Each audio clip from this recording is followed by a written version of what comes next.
आएंगे ना तैसे मैं उन्हें चोंच फाड़ करके अपना विशाल और अपने अंदर कर लूंगा।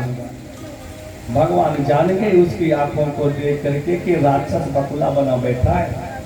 भगवान उसके पास गए और जैसे भगवान जाते हैं उसने बड़ी जोर से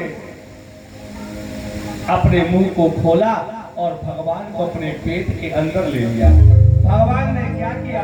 सुखदेव जी महाराज उत्तरानंदन परीक्षित से कहते हैं कि हे राजन, भगवान ने अपने शरीर को इतना गर्म कर लिया, इतना गर्म कर लिया कि तत्काल उस बकुले ने भगवान को क्या किया? अपने मुंह के बाहर कर दिया। और जैसे बाहर किया उसे लगा जैसे मैं पेट में मेरे अंगारा चला गया हो, कोई जलती हुई लकड़ी अंदर चली गई हो, ऐसा चित्तपन महसूस हुई। उसने अपने मुख के बाहर किया और तत्काल भगवान ने क्या किया? उसकी दोनों चोंच को पकड़ करके और दिया और इस प्रकार वो बकासुर भी गोविंदाय गया। सुखदेव जी महाराज उत्तरानंदन परीक्षित से कहते हैं राजन, इसके बाद जो है जैसे बाढ़ आ गई हो इन दैत्यों की, एक अघासुर नाम का दैत्य आया, उसने अजगर का रूप धारण कर लिया, विशाल काय अजगर बन गया और रोड में बैठ गया, बढ़िया सुंदर अपने मुंह को लगा करके दूसरा मुंह अपना फाड़ लिया। ऐसा लग रहा था जैसे कोई बहुत बड़ी गुफा हो या गुफा होकर के रोड गई हो। अब रोड में तो बैठे था, मतलब वहीं से घुस करके और आगे की रोड जैसे मिलती हो, ऐसा उसने वहां का स्वरूप बनाया। सारे जितने ग्वाल वाल थे, सारे जितने बछड़े थे, सब घुस गए अजगर के मुंह में। भगवान वो तब कब तक बंद नहीं किया मुंह, जब तक भगवान कृष्ण नहीं गए। भगवान सबसे पीछे हो गए। जब भगवान जाते हैं, भगवान कृष्ण, तब अघासुर जो है ना अपने मुंह को बंद करता है। सुखदेव जी महाराज उत्तरानंदन परीक्षित से कहते हैं कि हे राजन, जैसे उसने अपना मुंह बंद किया, भगवान ने अपने शरीर का विस्तार कर दिया, भगवान ने अपने शरीर को फैला दिया और जैसे फैलाया तैसे उसका दम घुटने लगा और इस प्रकार से वह अघासुर भी दम घुटने से नमो नारायण हो गया।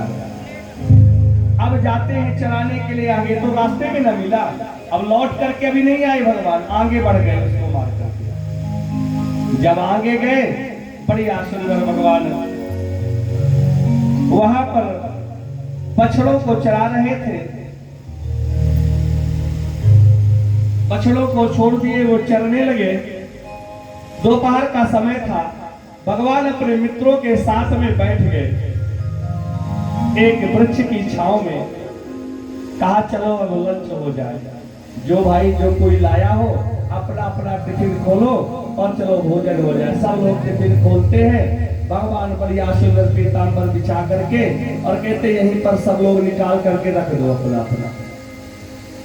कोई जरूरी नहीं कि जो लाया वही खाएगा, नहीं, सब लोग निकाल करके रखो। कोई रोटी अचार लाया, कोई रोटी नमक लाया, कोई पूरी लाया, कोई पराठा लाया। भगवान तो बढ़िया रोज माखन मिश्री लेकर के जाते थे, मालपुआ लेकर के जाते थे।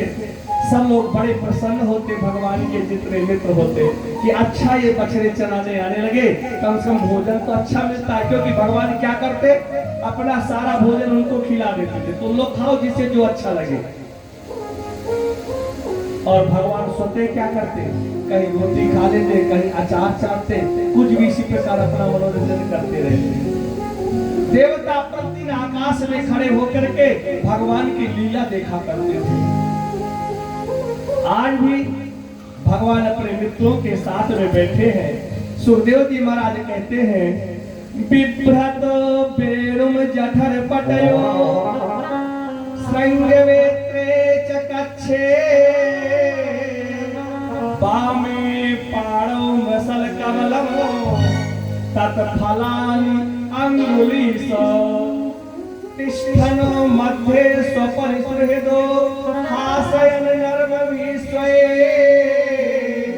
स्वर्गे लोके मिसति भुजे या गेहूं के बाल के लिए। आज भगवान जब अपने मित्रों के बीच बैठे हुए थे, उस समय की झांकी जब देखते हैं, सारे देवता बड़े प्रसन्न होते हैं। उसी समय ब्रह्मा आ जाते हैं और ब्रह्मा ने कहा, ये रोज रोज कहाँ खड़े रहते हो आकाश में, क्या देखते हो पृथ्वी में? मैं रोज देखता हूँ तुम लोगों को। देवताओं ने कहा, आपको पता नहीं है, अरे हमारे स्वामी पृथ्वी में लीला करने के लिए गए हैं, उनकी लीला तो देखिए, कैसे अपने मित्रों के साथ में, अपने सखाओं के साथ में भगवान लीला कर रहे हैं। ब्रह्मा ने जब देखा तो क्या देखा कि भगवान बड़ी सुंदर पीतांबर पहने हुए हैं और चूंकि भोजन करने बैठे थे, इसलिए उनका जो उत्तरीय पीतांबर था, उत्तरीय वस्त्र था, उसे भगवान कमर में बांध लेते हैं। जब आदमी भोजन करता, कुछ लोग की आदत होती है कि उत्तरी वस्त्र उतार लेते हैं ऊपर वाला, या कि फिर अगर साफी वगैरह हुई तो कमर में बांध लेते हैं। भगवान ने भी अपना जो उत्तरीय वस्त्र था, उस पीतांबर को भगवान ने कमर में बांध लिया और एक तरफ उन्होंने श्रृंगी जो